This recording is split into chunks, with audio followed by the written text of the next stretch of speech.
all Middle Eastern countries, except I believe for 1 or 2, women don't have the right to pass on their nationality to their children. So basically women are seen as a Tupperware. So you can give birth to a child, take care of the child, but you don't have equal status or rights within society when it comes to your own child. Yeah, that's true. There is actually countries where a woman can't travel with her children alone without having the father's permission. And it could even, like, just a simple thing, like it could be the issue of harassment.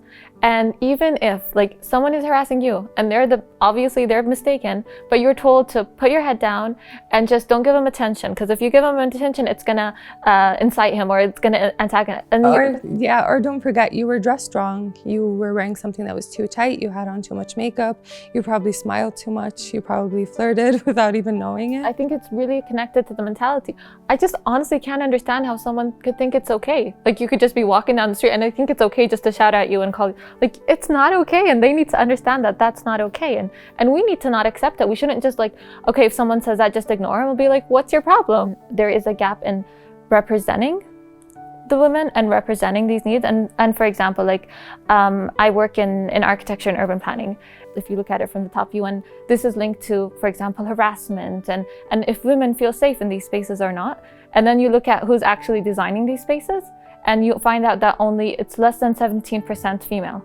And you only have that male perspective. In order for that to happen, legislation should be put in place that not only secures them their rights, it has to go beyond the quota system. So putting women for the sake of saying we have women doing X positions is not real leadership roles, because at the end of the day, you don't give them the tools they need to succeed. And on top of that, you don't really want them to.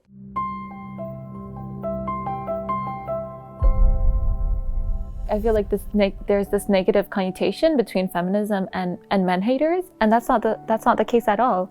Feminism, men are feminist as well, and I mean it's equal rights for both genders. So feminists also fight for parents, like male parents, to get a paternity leave when they have a baby, and that's something that as a feminist I'm an advocate of. So I feel like when someone attacks feminism, they're attacking what they perceive to be man haters. For example, I definitely don't hate men. I'm a very proud feminist and I've never hated a guy in my life.